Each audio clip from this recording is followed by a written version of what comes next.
dalam kitab Ihya Ulumuddin di bab 2 dan juga bab 5.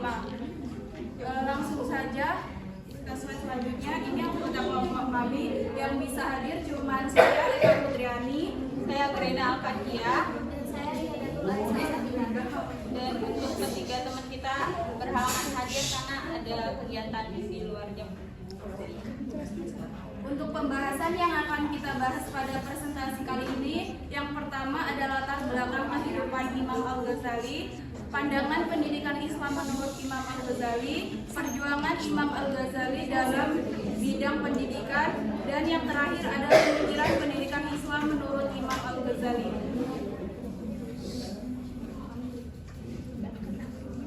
Yang pertama adalah latar belakang kehidupan Imam Al-Ghazali akan disampaikan oleh Agrena. Oke, yang pertama latar belakang kehidupan Imam Al-Ghazali. Al-Ghazali termasuk dalam sufistik yang banyak menaruh perhatian besar terhadap pendidikan. Tidak mengherankan jika ia mendapatkan gelar Imam Al-Muhammad. Abu Hamid Muhammad bin Muhammad Al-Ghazali lahir di Ghazaleh, Provinsi Tus, wilayah Khurasan pada tahun 450 Hijriah yang bertepatan dengan 1059 Masehi dan wafat di Tabristan, wilayah Tus pada tahun 505 Hijriah yang bertepatan pada 1111 Masehi. Al-Ghazali memulai pendidikan di tempat kelahirannya lalu melanjutkan ke Nishapur dan Khorasan yang saat itu terkenal sebagai pusat ilmu pengetahuan terpenting di dunia Islam. Di sana Al-Ghazali berguru pada Imam Al-Haramain, Abi Al-Mali Al-Juwain, seorang guru besar dan ulama bermadzhab Syafi'i. Di kota tersebut ia mempelajari teologi, hukum Islam, filsafat, logika, sifisme, ilmu alam yang mempengaruhi sikap dan pandangan ilmiahnya di kemudian hari.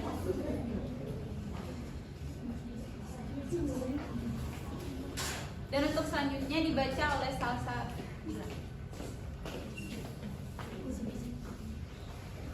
Untuk slide selanjutnya yaitu pandangan pendidikan Islam menurut Imam Al-Ghazali. Bagi Al-Ghazali, pendidikan sangatlah berperan penting dalam menentukan corak kehidupan suatu bangsa. Menurut Haji Muhammad Arifin, seorang guru besar dalam bidang pendidikan, dalam masalah pendidikan Al-Ghazali empirisme. Hal ini disebabkan karena ia sangat menekankan pengaruh pendidikan terhadap anak didik, seperti halnya seorang anak yang tergantung kepada orang tuanya dan orang tua yang mendidiknya. Al-Ghazali mengatakan jika anak menerima ajaran atau kebiasaan dari hidup yang baik, maka anak itu akan menjadi baik. Sebaliknya, jika anak itu mendapatkan pendidikan yang buruk, maka anak itu akan menjadi buruk. Hal ini sejalan dengan sabda Rasulullah SAW, setiap anak yang dilahirkan dalam keadaan bersih, dua orang tualah yang menyebabkan anak itu menjadi Hal ini sejalan dengan sabda Rasulullah, setiap anak yang dilahirkan dalam keadaan bersih, dua orang tuanya lah yang menyebabkan anak itu menjadi penganut Yahudi, Nasrani atau Majusi. Hadis riwayat Muslim. Dalam hal tujuan pendidikan, Al-Ghazali memberikan rumusan yang mencerminkan sikapnya yang subur. Ia menjelaskan bahwa tujuan pendidikan adalah untuk mendekatkan diri kepada Allah Subhanahu wa Ta'ala, bukan untuk mencari kedudukan yang menghasilkan uang. Jika tujuan pendidikan diarahkan bukan untuk mendekatkan diri pada Allah Subhanahu wa Ta'ala, hal itu akan dapat menimbulkan kedengkian, kebencian, dan permusuhan. Al-Ghazali memandang dunia ini bukanlah hal yang pokok, tidak abadi dan akan rusak, sedangkan maut dapat memutuskan kenikmatan setiap saat. Selanjutnya yaitu perjuangan Imam Al-Ghazali dalam bidang pendidikan.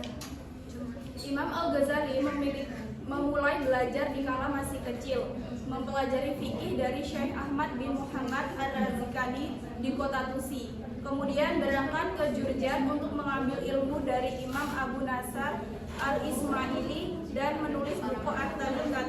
Kemudian pulang ke Tusi. Beliau mendatangi kota Naisabur dan berguru kepada Imam Haramain Al-Juwaini dengan penuh kesungguhan, sehingga berhasil menguasai dengan sangat baik fikih mazhab Syafi'i dan fikih khilaf, ilmu perdebatan, usul mantiq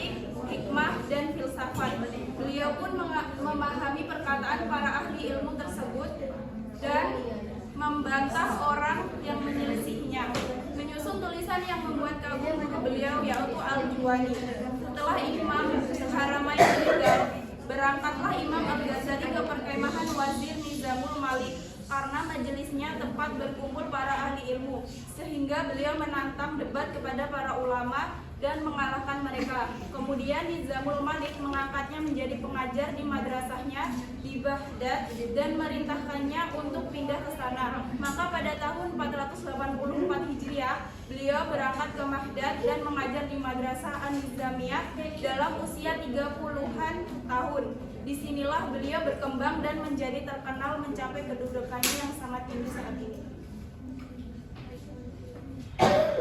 Al-Ghazali sangat mencintai ilmu pengetahuan sehingga rela meninggalkan kehidupan duniawi untuk mengembara mencari ilmu-ilmu baru ke Mekah, Madinah, Mesir, juga Yerusalem selama 10 tahun lamanya.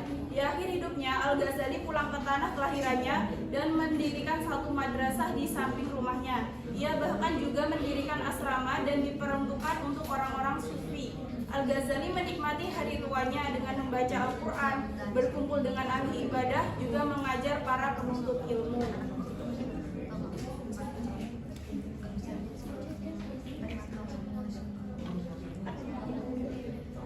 Kewajiban menuntut ilmu sendiri itu sudah dijelaskan dalam hadis riwayat Ibnu Majah, yang artinya menuntut ilmu adalah kewajiban bagi setiap muslim, dan juga telah dituliskan hadis riwayat Ahmad, artinya barang siapa yang hendak menginginkan dunia maka hendaklah ia menguasai ilmu, barang siapa menginginkan akhirat hendaklah ia menguasai ilmu, dan barang siapa yang menginginkan keduanya, dunia dan akhirat, hendaklah ia menguasai ilmu.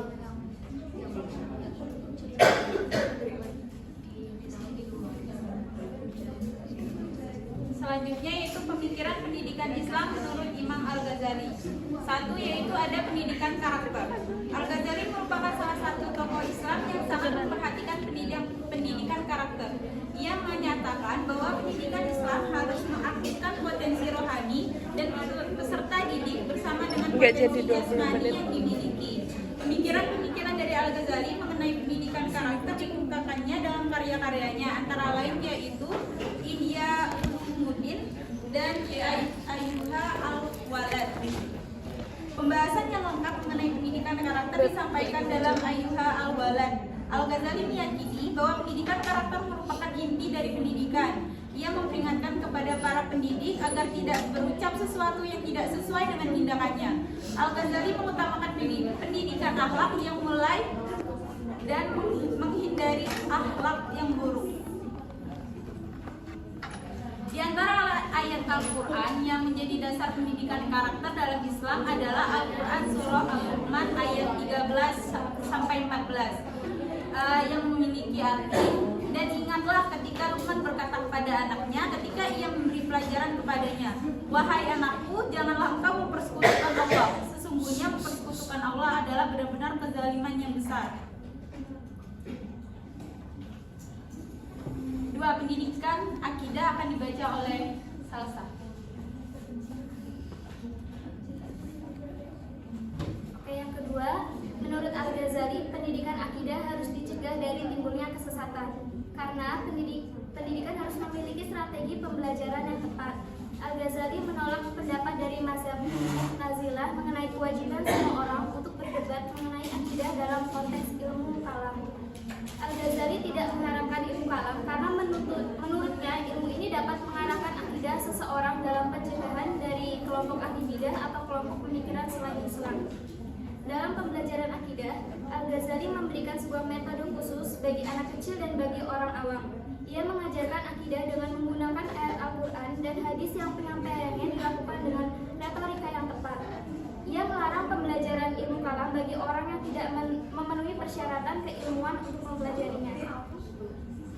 Di antara ayat Al-Quran yang menjadi dasar pendidikan akidah dalam Islam adalah Al-Quran Surat Al-Baqarah ayat 186 dan An-Nisa ayat 80. Untuk surat Al-Baqarah berbunyi, dan apabila hamba-hambaku bertanya kepadamu Muhammad tentang aku, maka sesungguhnya aku dekat. Aku kabulkan permohonan berdoa apabila dia berdoa kepadaku. Hendaklah mereka itu memenuhi perintahku dan beriman kepadaku agar mereka memperoleh kebenaran. Quran Surat Al-Baqarah ayat 186. Dan barang siapa menaati Rasul Muhammad, maka sesungguhnya dia telah menaati Allah. Dan barang siapa berpaling dari ketaatan itu, maka ketahuilah kami tidak mengutusmu Muhammad untuk menjadi pemelihara mereka. Quran Surat An-Nisa ayat 80. Selanjutnya ada kurikulum pendidikan menurut Imam Al-Ghazali. Al-Ghazali menyusun sebuah organisasi dalam kurikulum yang disebut kurikulum inti. Kurikulum ini berlaku bagi keagamaan maupun keduniawian. Dalam pandangan Al-Ghazali, maka pelajaran di dalam kurikulum bersifat terpisah. Al-Ghazali menganggap bahwa ilmu merupakan bagian-bagian yang terpisah yang tersusun menjadi sebuah kesatuan.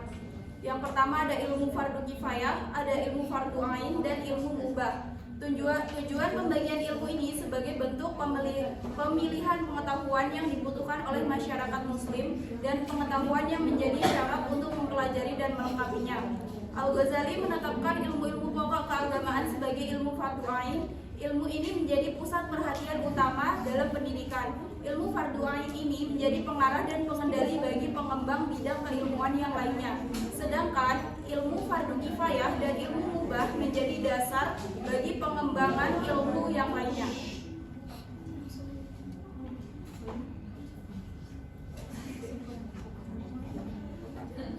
Oke, untuk yang terakhir yaitu kesimpulan. Imam Al-Ghazali percaya bahwa tujuan utama pendidikan Islam adalah untuk memperkuat iman individu. Menurutnya, pendidikan harus meliputi pengajaran tentang keyakinan dan praktik agama yang benar, serta pengembangan akhlak yang baik.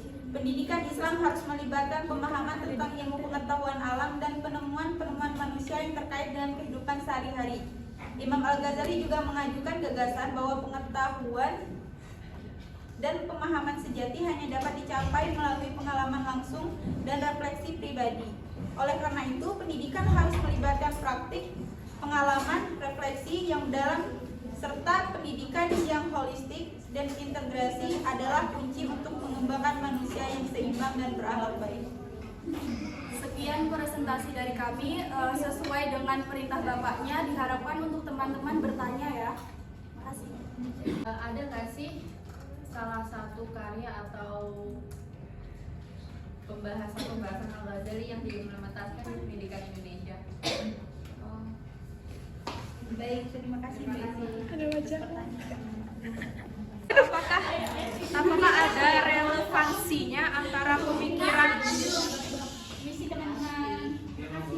Apakah ada relevansinya antara pemikiran Al-Ghazali dengan tentang pendidikan Islam dengan pendidikan Islam di masa sekarang, misalnya di sekolah-sekolah? Kalau misalnya ada, apakah dari segi kurikulumnya atau dari segi metodenya atau dari segi tujuannya mungkin?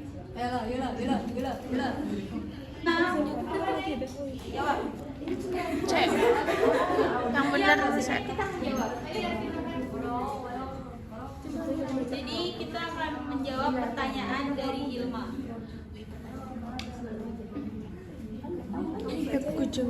Pertanyaannya, apakah karya Imam Al-Ghazali mengimplementasikan terhadap pendidikan Indonesia?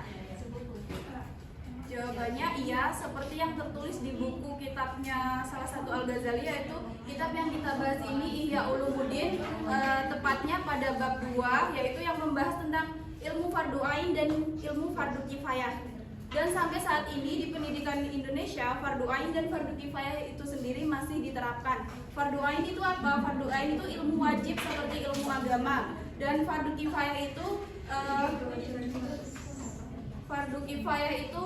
seperti ilmu hitung, matematika, kedokteran, itu kan termasuk juga dalam IPA.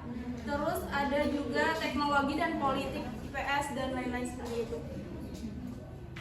Bagaimana Mbak Ilma? Apakah bisa dilihat? Ya, terima kasih.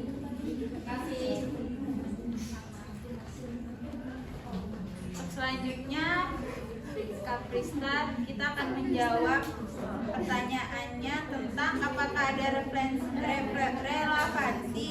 antara antara pendidikan Imam Al-Ghazali dengan yang sebelumnya dan di masa sekarang. Ya, ada nggak hubungannya? Al-Ghazali yang kalian jelaskan itu ada nggak hubungannya dengan pemikirannya? Akan menjawab pertanyaan dari Desta, apakah ada relevansinya? Kalau memiliki relevansi, ya relevansi. Ada, jawabannya ada karena ya jadi yang sudah dijelaskan di PPT kan ada tiga pemikiran pendidikan Islam menurut Imam Al-Ghazali. Yang pertama pendidikan karakter, yang kedua pendidikan akidah, dan yang terakhir itu kurikulum. Untuk pendidikan karakter di sini adalah Imam Al-Ghazali sendiri sudah meyakini bahwa pendidikan karakter merupakan inti dari pendidikan. Seperti yang sudah dijelaskan bahwa dari zamannya Al-Ghazali sudah disebutkan bahwa Al-Ghazali sendiri mengutamakan pendidikan akhlak yang mulia dan menghindari akhlak-akhlak yang buruk. Sama seperti pendidikan kita saat ini di Indonesia pastinya terlihat dari visi misi dari sebuah instansi sekolah maupun kampus pasti memiliki visi misi yang baik dan tidak mungkin memiliki visi misi yang buruk. Untuk pendidikan akidah, Maksudnya visi misi yang baik dan buruk itu pasti setiap sekolah mengutamakan bahwa siswa yang masuk di sekolah itu pasti akan memiliki akhlak yang baik. Pasti untuk pendidikan akidahnya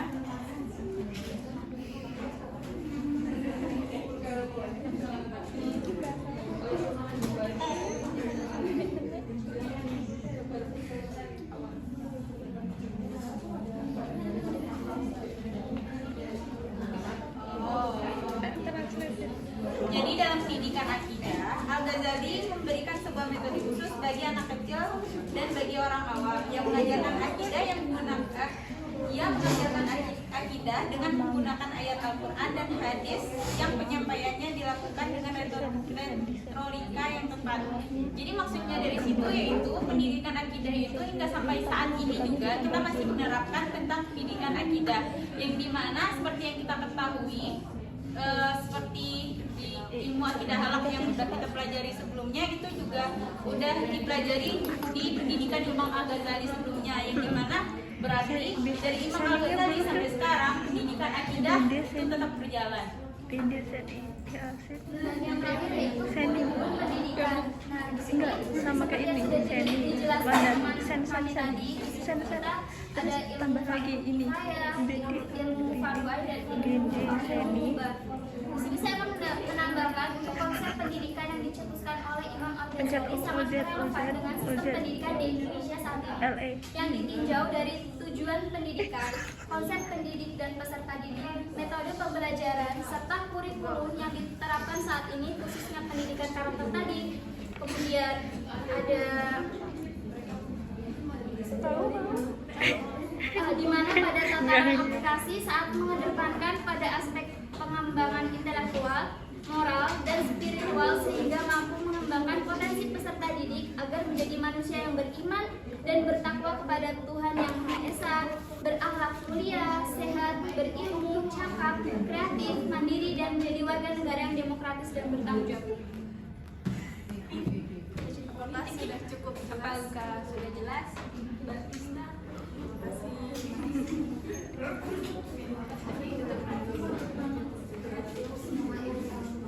Pemirsa, cukup sekian presentasi dari kelompok kami. Selanjutnya akan dilanjutkan oleh kelompok dari kelas B.